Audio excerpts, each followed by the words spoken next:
No one has shown more contempt for other nations and for the well-being of their own people than the depraved regime in North Korea. It is responsible for the starvation deaths of millions of North Koreans and for the imprisonment, torture, killing, and oppression of countless more. We were all witness to the regime's deadly abuse when an innocent American college student, Otto Warmbier, was returned to America only to die a few days later. We saw it in the assassination of the dictator's brother using banned nerve agents in an international airport. We know it kidnapped a sweet 13-year-old Japanese girl from a beach in her own country to enslave her as a language tutor for North Korea's spies. If this is not twisted enough, now North Korea's reckless pursuit of nuclear weapons and ballistic missiles threatens the entire world with unthinkable loss of human life.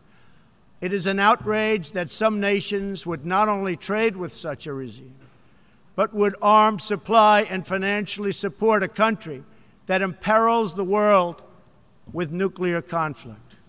No nation on earth has an interest in seeing this band of criminals arm itself with nuclear weapons and missiles. The United States has great strength and patience, but if it is forced to defend itself or its allies, we will have no choice but to totally destroy North Korea.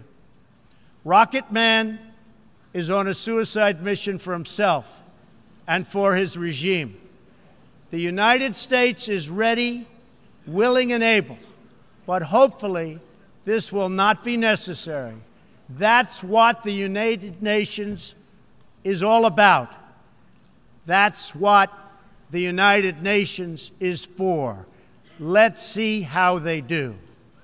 It is time for North Korea to realize that the denuclearization is its only acceptable future.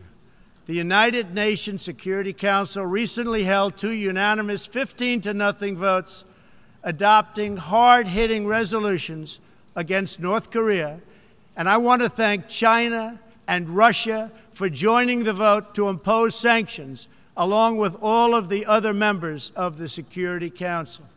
Thank you to all involved. But we must do much more. It is time for all nations to work together to isolate the Kim regime until it ceases its hostile behavior. We face this decision not only in North Korea,